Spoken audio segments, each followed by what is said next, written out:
विशंबर दयाल आपके पास आ रही हूं। सर, ये जो बटालियन है ये किस तरह से इसी साल इस जंग के शुरू होने के बाद अज़ोव सेना में शामिल हुई है? बेलारूस के ऐसे कई लड़ाके हैं सर जो मानते हैं कि बेलारूस पुतिन के सामने सरेंडर कर चुका है और लुकाशेंको एक तरह से पपेट बन गए हैं पुतिन के। देखिए, ऐसा है कि डिस्ग्रंटल्ड काफी लोग हैं और हर जगह पे हैं। अजरबैजान में भी हैं और मैं समझता हूँ बेलारूसिया में भी होंगे। जो लोग 2000 के बाद इस इलाके में जो एक मूवमेंट चला था वेस्ट से to attract youth from here towards west की तरफ अट्रैक्ट करने के लिए, ऑरेंज रेवोल्यूशन हर कंट्री में छोटा छोटा कुछ ना कुछ चला था। और अगर आपने देखा हो 2 साल पहले बेलारूसिया में भी बहुत ज्यादा वेस्ट ने बहुत ज्यादा स्ट्रीट्स पे आ गए थे और रशिया ने हेल्प किया, तभी जो है प्रेसिडेंट जो है वो उस तूफान से बच पाए। तो यहाँ काफी दिन से इस किस्म के लोग हैं जो डिस्कंट्रोल्ड हैं अपनी रिजीम से, क्योंकि ये रिजीम लंबे टाइम से कंट्रोल में कह लो या लंबे टाइम से पावर में कह लो।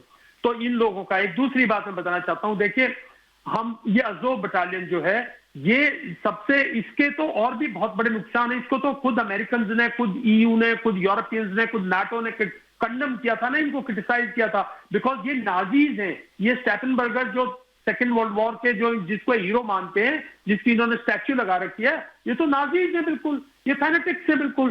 तो ये तो यहाँ पे 2016-15 से ऑपरेटिव है और ये एक बटालियन नहीं है। पुतिन के अटैक का, लड़ाई का एक सबसे बड़ा कारण ये है कि इनको रेगुलर फोर्सेस में ले लिया, यूक्रेनियन रेगुलर फोर्सेस में ले लिया। जेलेंस्की जब से प्रेसिडेंट आए उन्होंने इनको रिकॉग्नाइज कर दिया और ये आज बटालियन नाम की बटालियन है। इनकी कम से कम भी यूक्रेन की आर्मी में 40,000 की स्ट्रेंथ है। तो ये डिस्कंटेंट लोग हैं। एक दूसरी बात मैं बताना चाहता हूं, हमें सीखना पड़ेगा। देखिए, हम बार बार कह रहे हैं नॉन रेगुलर ट्रूप, मिलिशिया या जो राइट विंगिस्ट, अब आप बात कर रहे थे वेगनर ग्रुप की, ये सब। देखिए, ये कंट्रीज रियलाइज कर चुकी, इनके पास सेना में रेगुलर ट्रूप्स कम है और कॉन्स्क्रिप्ट्स और रिजर्विस्ट ज्यादा हैं हर एक सेना में वेस्ट में। और यूरोप की तो है ही, यूरोप की बाकी तो कंट्रीज में है ही नहीं। तो सर, मैं एक चीज आपसे पूछना चाहती हूँ, आपको लगता है कि ये सेनाएं जानती हैं, ये देश जानते हैं कि ये कितने खूंखार लड़ाके हैं, लेकिन ये तब भी चाहते हैं कि सेना में नॉन कन्वेंशनल वॉरफेयर को लेकर ये उतरे, लड़े ये, और चाहे वो कितनी बर्बादी क्यों ना मचाए, वो लड़ते रहे। मैं सर बहुत शॉर्ट आंसर सर।